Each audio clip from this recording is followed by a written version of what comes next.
Look around and you'll see a world overwhelmed by an almost infinite variety of living things. To make sense of this massive biological overlap, science requires a rigorous system to organize and categorize every organism on Earth. Take the lion, for example. It is a massive, highly specialized apex predator adapted perfectly for the African savanna. Compare that to a tiger. On a structural level, they are remarkably alike.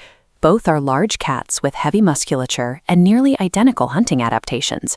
Because of these deep biological ties, scientists group lions and tigers together into a shared category. Think of it as a master folder, called a genus, in this case, the genus Panthera. But a lion is clearly distinct from a tiger. They live in different environments and behave entirely differently. So we run into a boundary problem. At what exact point do we stop grouping these animals together, and how do we define the line between them?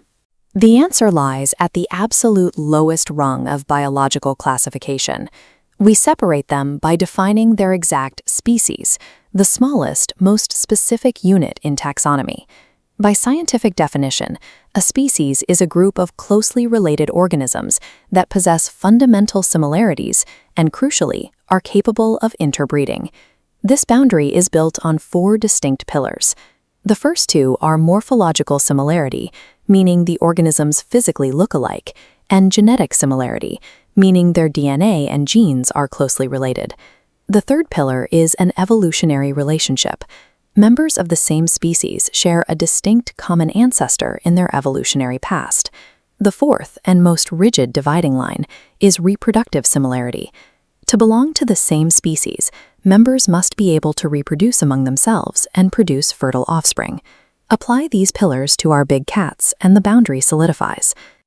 Even though lions and tigers share a genus, they possess different physical morphologies, distinct behaviors in the wild, and unique genetic markers. Because of these differences, they are classified as 2 entirely separate species. To catalog every organism down to this exact unit, we rely on a universal naming code engineered by scientist Carl Linnaeus in the 18th century. He introduced a system called binomial nomenclature, breaking down the original Latin bi equals 2 and nomial equals mames. Under this rule, every recognized organism gets a 2-part scientific label. Returning to our big cats, the first word functions as the genus, acting as the broad category, Panthera. The second word is the specific epithet, identifying the exact file within that folder. So the lion becomes Panthera leo, while the tiger is Panthera tigris.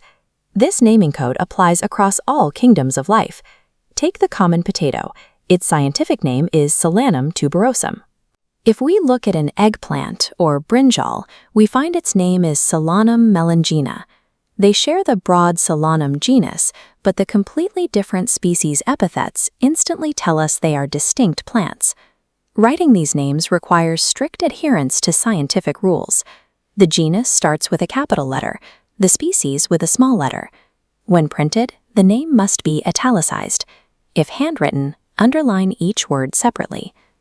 Binomial nomenclature functions as a highly precise mathematical style code.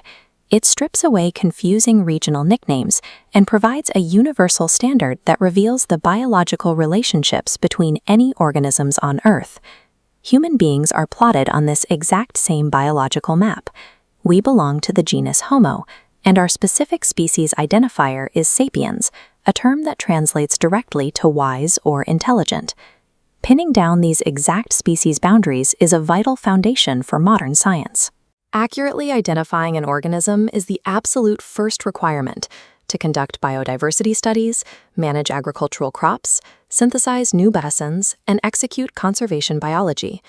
To keep it all straight, remember this single rule. A genus groups similar species together, and the species name identifies the exact, unique organism.